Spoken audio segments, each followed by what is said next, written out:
Stunning new details in an investigation into alleged molestation at a Providence school. An elementary school principal facing charges that she failed to report molestation allegations to the DCYF. This latest development comes after a physical education teacher was arrested in June, accused of inappropriate contact with several children. Target 12 investigator Tim White is here now with the latest. As Target 12 revealed yesterday, emails show at least 6 staff members at the elementary school and in the school department were aware of these allegations, yet DCYF was left in the dark. Harry Kazarian Elementary School Principal Violet LeMar pleaded not guilty Tuesday to 1 count of failing to contact DCYF. Prosecutors say LeMar was aware that a student had accused this phys ed teacher of inappropriate contact. In June, James Duffy pleaded not guilty to 5 counts of second-degree child molestation.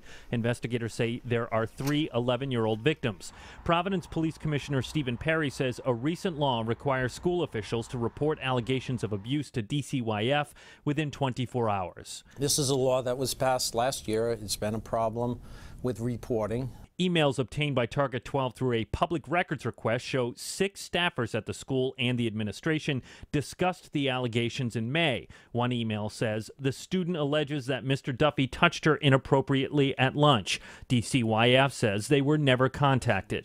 To the extent there are others, we'll determine exactly who knew what and whether or not they violated the statute. LeMar's attorney tells Target 12 his client did take action, immediately reporting the allegations to the school's Human Resources Department, adding, "My client never received any training or notice from anybody. That law passed in 2016.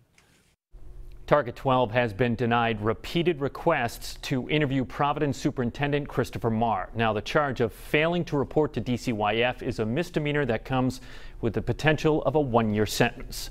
With the Target 12 investigators, Tim White, Eyewitness News. But first at 6, new details in an investigation into molestation allegations at a Providence elementary school. It's a story we've been tracking for months. And as we broke on WPRI.com this morning, the school's principal is charged with failing to notify DCYF about the allegations made by one of her own students against a gym teacher.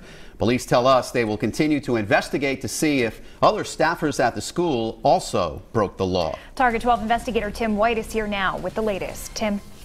Mike, Caroline, in 2016, legislators added language to a law specifically requiring school officials to report allegations of abuse to DCYF within 24 hours. Providence police say an elementary school principal failed to do just that. Harry Kazarian Elementary School gym teacher James Duffy was arraigned in June, pleading not guilty to 5 counts of second-degree child molestation, accused of inappropriate contact with 3 students. Now his boss, Principal Violet LeMar, has been swept up in the probe. There's a responsibility by people that should have known that they were being abused. Providence Public Safety Commissioner Stephen Perry says LeMar was charged with 1 misdemeanor count of failing to notify DCYF about the allegations of abuse by Duffy. But as Target 12 previously reported, emails show at least 5 other staffers at the school and administration were aware of the complaints by students. So there are evidence that brought us to this charge by against the principal. And we're going to continue to investigate to see if there's any other people responsible for notifying DCYF. LeMar's attorney says his client took immediate action, notifying Human Resources, which launched an internal investigation, adding, "My client never received any training or notice from anybody. That law passed in 2016. When a law is passed, it's like you and I and anyone else. You know, we have to keep track of laws that have been passed. More new information today. Perry says 1 or 2 other children have come forward with more allegations against Duffy, but the phys ed teacher has not yet been charged with additional counts. With the Target 12 investigators, Tim White, Eyewitness News.